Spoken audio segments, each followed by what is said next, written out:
Hello everyone, welcome to my study channel Chemistry. Subscribe my channel by clicking on subscribe button and press the bell icon so that you never miss any updates.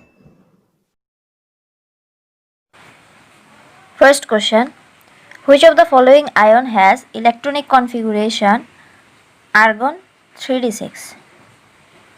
Atomic numbers are given: manganese 25, iron 26, cobalt 27 and nickel 28. So 4 options are given here: nickel 3 plus, manganese 3 plus, iron 3 plus and cobalt 3 plus.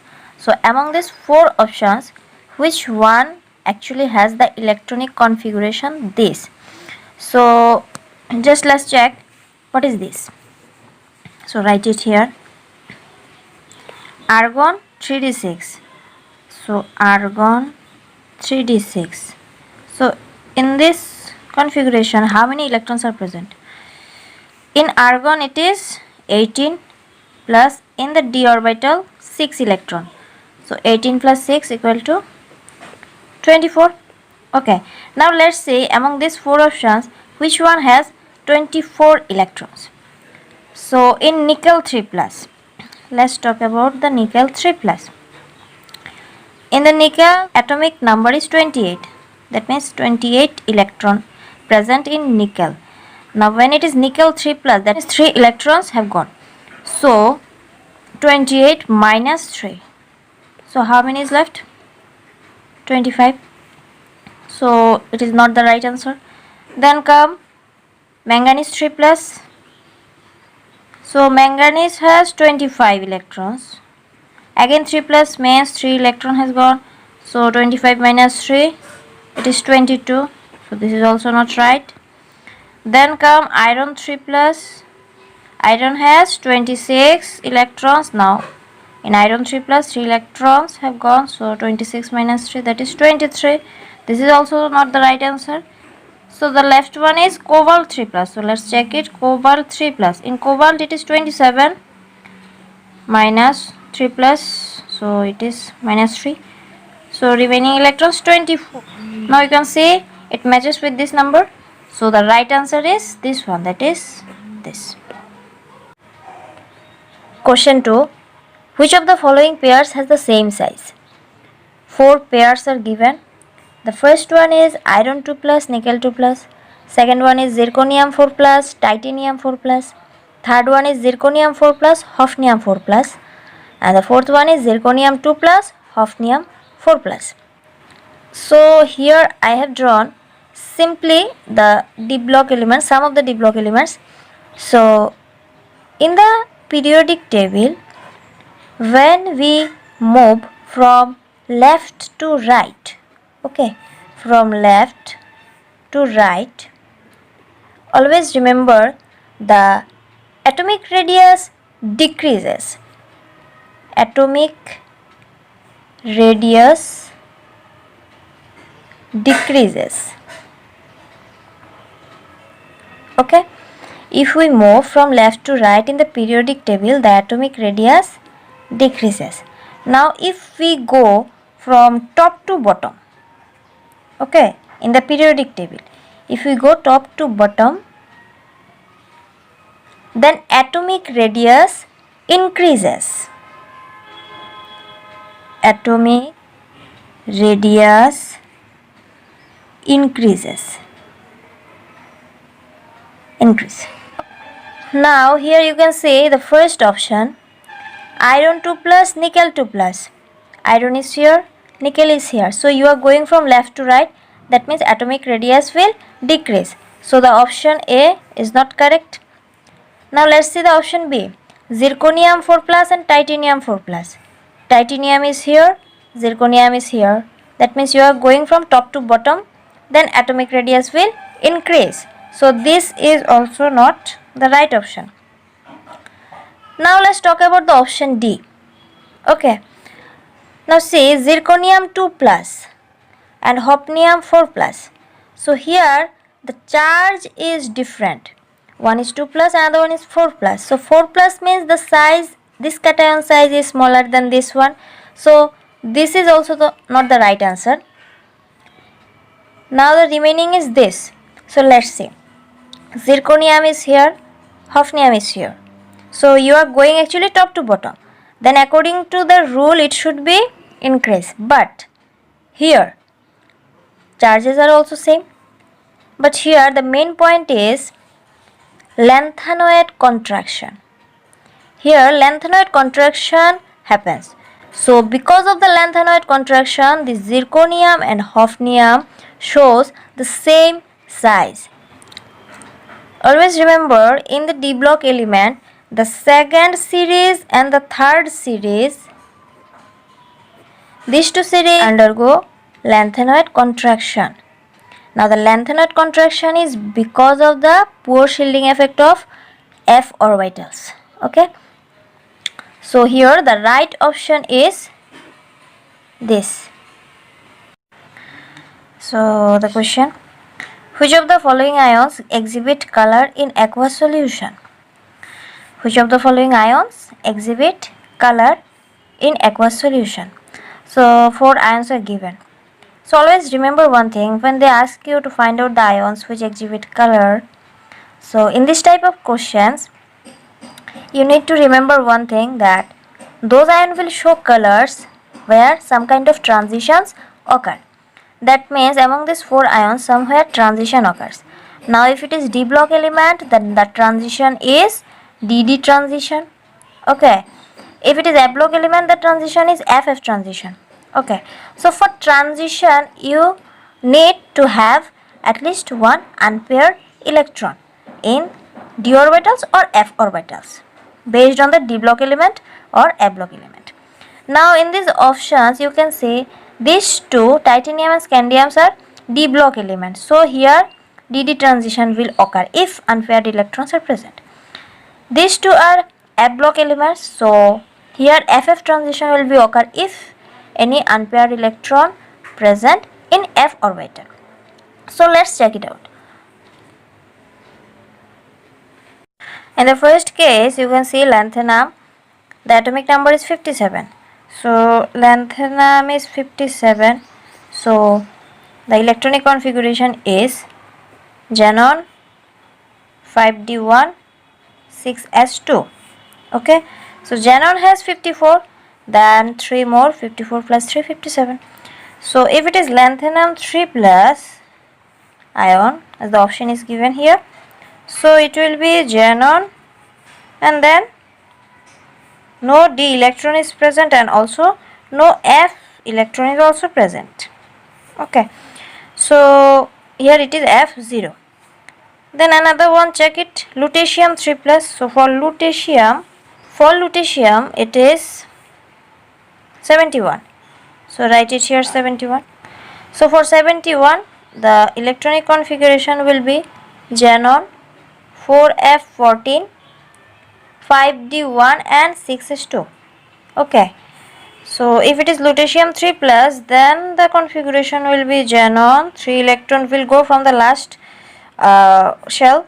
So from 6s2 2 electron will go, and from D 1 electron will go, so total 3 will go, then remain xenon and 4f14. So in lutetium 3 plus you can see F orbital is fulfilled, 14 electrons are present. So in these two cases no unpaired electron is present, so these two will not show any kind of transition, so this will not show any color.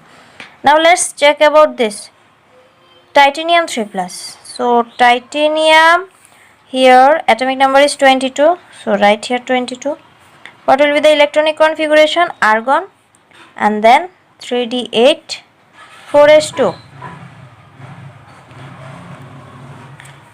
So for argon the atomic number is 18.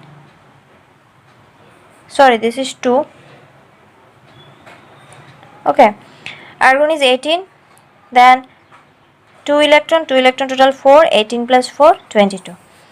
So the ion is titanium 3 plus given in the option. So let's see about the electronic configuration.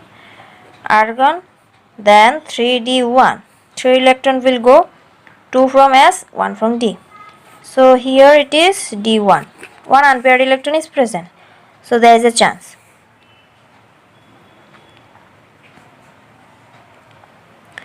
Now let's see about the scandium 3 plus. So scandium has 21. So the electronic configuration is argon 3d1 4s2, right? So if it is scandium 3 plus, then the electronic configuration is argon 3d0, 2 electron from s orbital and 1 electron from d orbital will go, so remain 3d0. So in scandium also it is d0. So among these four cases, you can see only this case has one unpaired electron.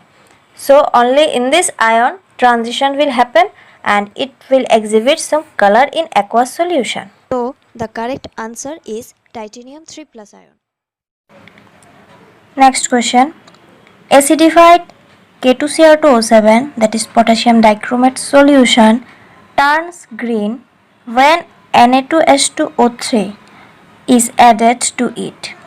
This is due to the formation of which one? Four options are given. That means potassium dichromate solution reacts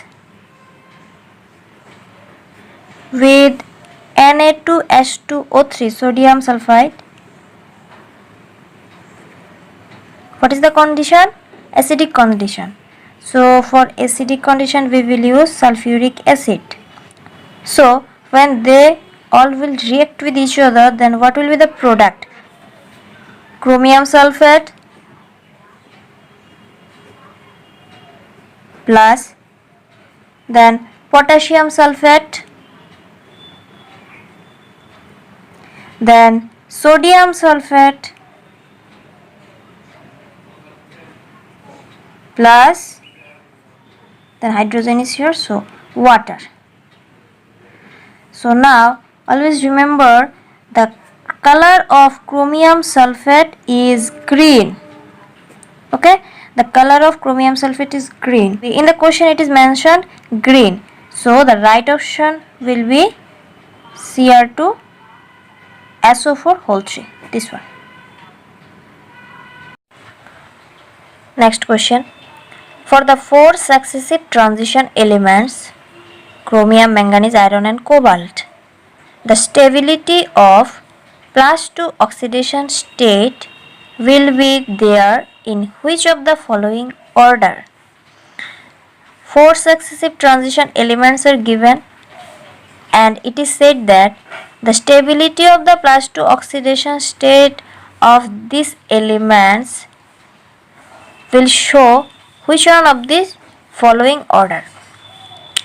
So let's write this element first. Chromium, then manganese, then iron, then cobalt. Okay, chromium atomic number 24, iron 25, sorry, manganese 25, iron 26 and cobalt 27. Okay, so electronic configuration if we see, then this one is 4s2 3d4, it is 4s2 3d5, this one is 4s2 3d6 and this one is 4s2 3d7. Okay, right. Now it is said the stability of the +2 oxidation state. So let's see about their +2 oxidation state. If it is chromium 2 plus, then the electronic configuration will be D4, right? If it is manganese 2 plus, then the electronic configuration will be D5 because 2 electron will go from the s orbital. Similarly here, if it is Fe2 plus, then the electronic configuration is D6 and here the electronic configuration will be D7, right? Now to find out the stability of oxidation state, we need to see the values of standard reduction potential of those ions. Okay, what I said is the stability of the oxidation state. Let's write it. Stability of the oxidation state is determined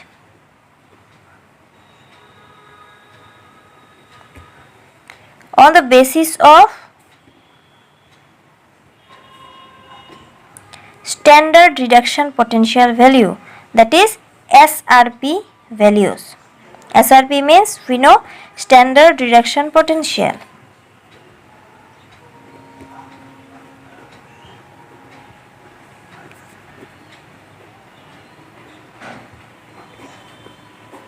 Okay, values. That means if SRP value is higher, if SRP value is higher, that means that ion has a tendency to get reduced. Okay, if SRP value means standard reduction potential value is higher of any ion, that means that ion has a greater tendency to get reduced. So the stability will be lower.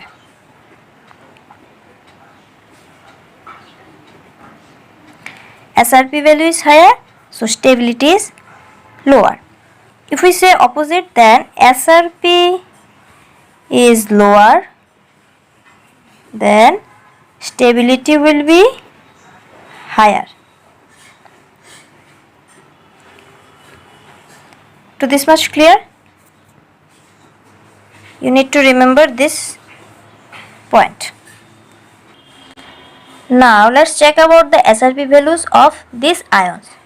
For chromium 2 plus ion, here E0, that means SRP value of chromium 2 plus is what? Minus 0.90. If we talk about the next ion is manganese. So manganese 2 plus, M2 plus, M means here metal ion. So this one is minus 1.18. Okay. Next one is iron 2 plus. Here it is Fe2 plus 2Fe. It will be minus 0.44. Okay. And the last one is cobalt. So I am writing here cobalt 2 plus. So E0 to cobalt, it will be minus 0.28. Now you can see among these four SRP values, which one has lower SRP value and which one has higher SRP value. Now see, all of these values has negative side. So which one is higher negative? This one. Higher negative value means less SRP value. Okay. So less SRP value means higher stability. Okay. So manganese 2 plus ion has higher stability. So it will come first, manganese. Now next, see, this value comes after this. Okay. So this. Then the last value is this one. And last, this value. This is minus 0.28. So this is the highest SRP value among these four ions. So higher SRP means lower stability. So it has less stability. So this one has higher stability.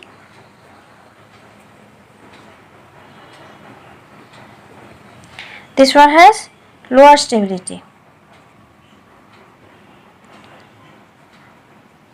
So according to this rule, the order should be this, but this is not the right order because iron will come first and chromium will come after iron.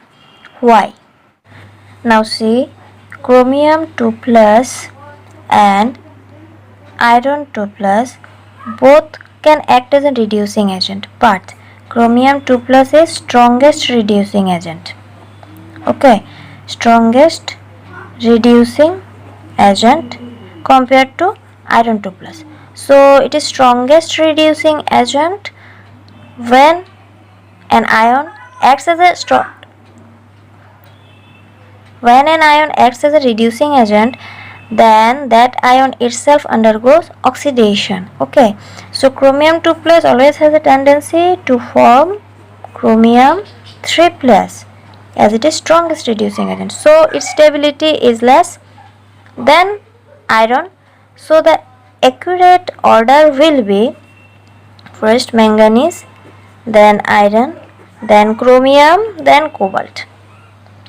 Okay, now you can ask me the question that why chromium 2 plus is strongest reducing agent than iron 2 plus. Okay, so let's see the answer. Why chromium 2 plus is strongest? When chromium 2 plus oxidizes and forms chromium 3 plus, then the configuration changes from D4 to D3, right? So in the d orbital there are two parts we know, one is T2g, another one is Eg, right? So when it is D3 electron, then 3 electrons will go in the T2g subshells. Okay, now you can see the T2g is half filled. Okay, T2g is half filled. So this condition or this configuration is more stable than the iron condition. Okay, in aqueous solution. So this condition is more stable condition.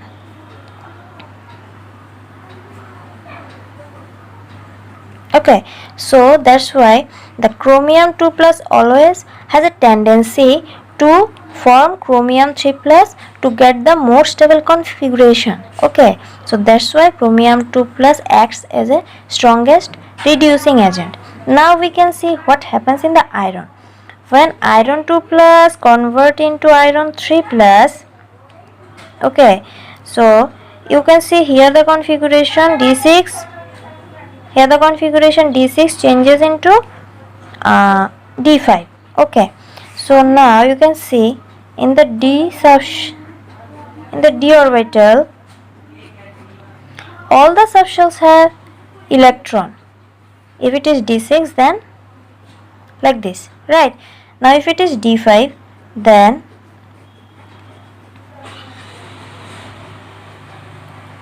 one, two, three, four, 5. So you can see all the subshells have electron. Okay, from here to here it doesn't changes much, so it doesn't affect the half filled d orbitals at all. Okay, so that's why the D5 configuration is less stable compared to the D3 configuration, or you can say the D3 configuration is more stable than D5 configuration in aqueous solution. Okay, so the tendency of iron 2 plus to form iron 3 plus, that tendency is less compared to the tendency of chromium to form chromium 3 plus. Okay, so that's why chromium 2 plus is strongest reducing agent than iron 2 plus. Okay, 2 plus is strongest than reducing agent than iron 2 plus. The next question, which of the statement is not true? First one, potassium dichromate solution in acidic medium is orange. This is true. The second point, you can say potassium dichromate solution becomes yellow on increasing the pH beyond 7. This is also true. Now comes the third option. On passing H2S through acidified potassium dichromate solution, a milky color is observed. So when the reaction occurs, what happens? Let's see it. potassium dichromate, acidified potassium dichromate, that means acid is present, reacts with H2S. So what will be the product? Potassium sulfate, then chromium sulfate, then sulfur, then water. Now because of this sulfur, while we pass the H2S through acidified K2Cr2O7, the solution becomes milky in color. But after the reaction, the color of the solution is green because of this product, chromium sulfate. So after the reaction, the color will be green. But in the process of the reaction, the color is milky. So this is also true. Now come the fourth option. Sodium dichromate is preferred over potassium dichromate in volumetric analysis. Now we know the sodium dichromate Na2Cr2O7. This Na2Cr2O7, this compound is hygroscopic in nature. Okay. Now what is hygroscopic? Hygroscopic means those compounds which attracts water. So you can't wet this sodium dichromate in normal atmosphere. Okay, so that's why sodium dichromate is not preferred in volumetric analysis. So this option is incorrect. So here the right option is this. Identify the alloy containing a nonmetal as a constituent in it. So 4 alloys are given here. So you have to find out in which alloy there is a nonmetal present as a constituent. So let's see it. The first one is Invar. In Invar, the constituent elements are iron plus nickel. Now iron and nickel both are metal, so this option is not right. Now next see steel. In steel, the constituent atoms are iron plus carbon. So iron is metal but carbon is non-metal, so there is a chance to be right. Now see the next one, bell metal. Copper plus stannous, copper and tin. Okay, so both are metal, so this is also not right. Last one, bronze. In bronze, it is copper and tin. Both are metal. Now you can see both the cases constituent elements are same. The ratios are different. In bell metal, the copper and tin ratio is different than bronze. Okay. So here you can see among all of these, only steel has the non-metal as a constituent. So the right option is this. Which one of the following lanthanoid ions is diamagnetic? 4 lanthanoid ions are given. So and atomic number is also given. So in this type of question, you need to remember one thing, that just few lanthanoid ions are diamagnetic. Except these ions, the others are paramagnetic in nature. So what are those ions? Just fix it in your mind. Okay. So diamagnetic means paired number of electron. Diamagnetic means paired number of electron. Okay. Even number of electron together, that is paired electron is present. Now there are some lanthanoids I'm telling you. One is lanthanum 3+, another one is cerium 4+. These are actually F0 type ion. Means in their F orbital 0 electron is present. And ytterbium 2+ ion and lutetium 3+ ion. These are actually F14 type complex ions, means in their f orbital 14 electrons are present. Okay, so these 4 ions are actually diamagnetic in nature in lanthanoid series. Okay, now just check this option among these ions, which one is present in the options. So cerium, this is 2 plus, it is 4 plus, no. Then ytterbium is present, 2 plus 2 plus. So the right answer is ytterbium. So this is the question. You can read it. Which of the following statements about the interstitial compound is incorrect? Okay, 4 statements are given. So you have to find out which one is incorrect about interstitial compound. So before going to that, first we have to know what is interstitial compounds. So let's see what is interstitial compounds. Okay, so interstitial compounds are those compound which is formed, okay, which is formed when an atom with small radius, okay, with small radius, for example hydrogen, boron, carbon, something like that. Okay, they actually get trapped, they get trapped in an interstitial hole. Okay, interstitial hole of a crystal lattice. Okay, crystal lattice of metal. So you can say interstitial compounds are those compounds in which is formed when an atom with a small radius like this get trapped in an interstitial hole of a crystal lattice of metal. Okay, now in this case the metal is normally the transition metals. What it is? The metals are actually transition metals. Now for example, steel. Okay, steel is actually interstitial compound. What are the components of steel? Iron plus carbon. Okay, now how is the structure?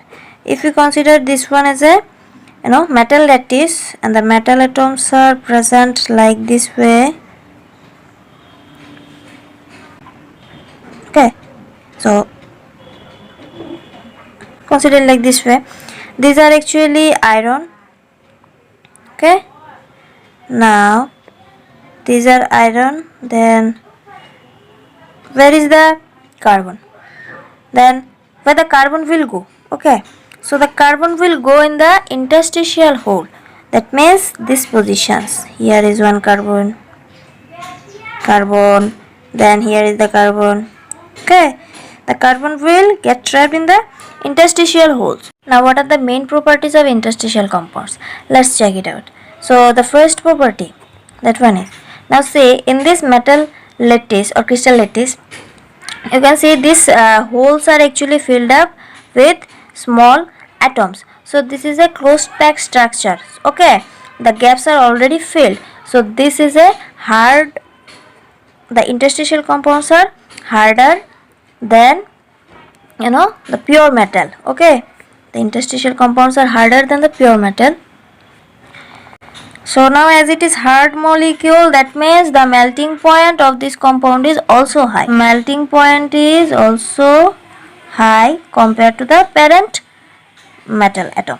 Okay, now the third option is, say this actually small atoms, these are actually impure. Okay, so these are impure atoms. So because of this impurity, it retains the metal conductivity of interstitial compounds. Okay, so it retains metal conductivity.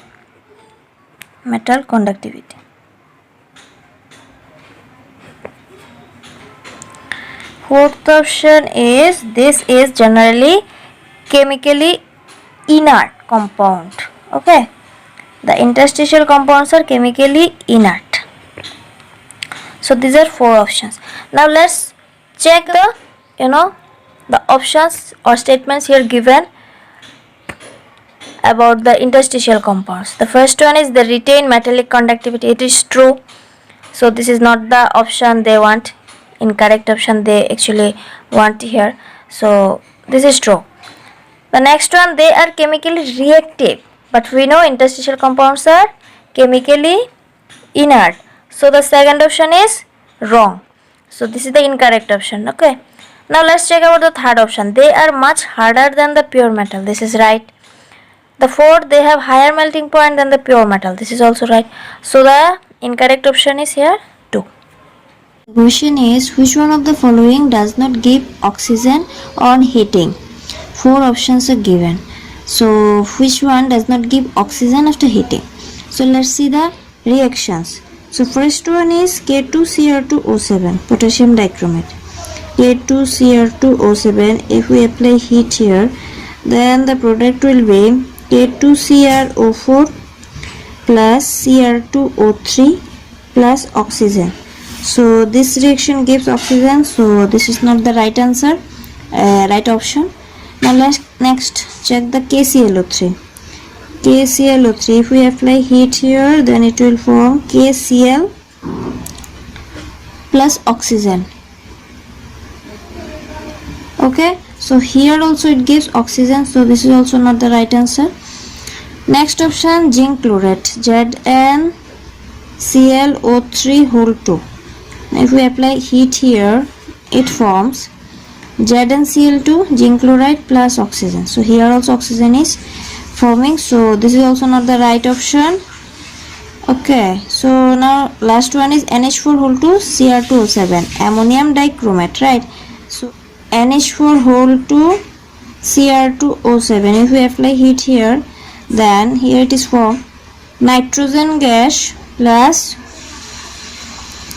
Cr2O3 plus H2O. So here you can see no oxygen gas is forming. So this will be the right answer. Carnot contraction is first option, negligible screening effect of f orbital, increasing nuclear charge, decreasing nuclear charge, decreasing screening effect. So the right option is actually the first one, negligible screening effect of f orbital. So actually what happened, when the atomic number increases, we know from in the periodic table, if we go from left side to right side, the atomic number increases. Okay, so when the atomic number increases, what happens? Atomic number increases, so as a result the nuclear charge is also increases.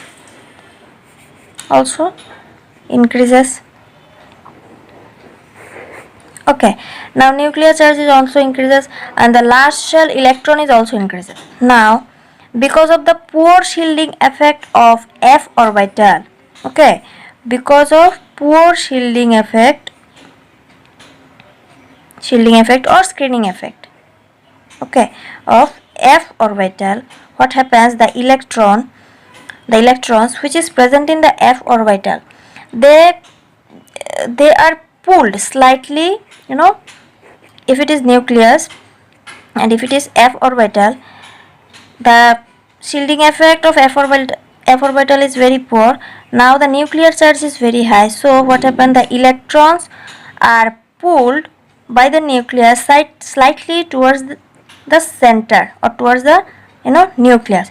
So ultimately what happened, the size decreases. Okay, so the size decreases. So this is the reason for lanthanide contraction. The question, the pair of compounds that can exist together is, 4 options are given. The first one is FeCl3 ferric chloride and stannous chloride SnCl2. Second option is HgCl2 SnCl2. Third option is FeCl2 SnCl2 and fourth option is FeCl3 and Ki. So in this type of questions where it is asked that the pair of compounds that can exist together, that means those pairs are not reacting with each other. They can coexist together. So in that case, first we have to see which pair have the same lower oxidation state. Let's take the first option, FeCl3 and SnCl2. In this first case, you can see the iron has +3 oxidation state. That means already iron present in its higher oxidation state. So it can't go through further oxidation, but it can undergo reduction, okay, to get Fe2 plus oxidation state. Now let's check about the SnCl2. Here stannous oxidation state is +2. Now the highest oxidation state of Sn is +4, Sn +4. So it has a tendency to form SnCl4 complex. Okay, here it is low oxidation state, so it has a tendency to go the highest oxidation state, and it has already the highest oxidation state, so it has a tendency to go in the lowest oxidation state. So here the process will be reduction and here the process will be oxidation. These two compounds cannot coexist together because they will react with each other. One will reduce another, okay, so it will be a redox reaction, so it cannot be the right answer. Now next option, HgCl2 and SnCl2. Okay, so in HgCl2, Hg is present as Hg2 plus. Okay, so the highest oxidation state of Hg. So it can't undergo further oxidation reduction, but it can undergo reduction to form Hg plus. Okay, plus in the complex like HgCl2. Okay, here SnCl2 same like this case, Sn +2 condition, so it has a tendency to undergo Sn4 plus. Okay, so here also oxidation and reductions are happening. They can't exist together, they will react with each other. Now let's talk about the third option. So this is also not right. Third option, FeCl2 and SnCl2. So let's check it. Third option, FeCl2 and SnCl2. So in FeCl2 it is Fe2 plus complex. It is Fe2 plus, and in SnCl2 it is as usual the Sn2 plus. Okay. Now Fe2 plus has a tendency to gain the highest oxidation state of iron, that is Fe3 plus. Okay, and Sn2 plus also has a tendency to gain its highest oxidation state, that is Sn4 plus.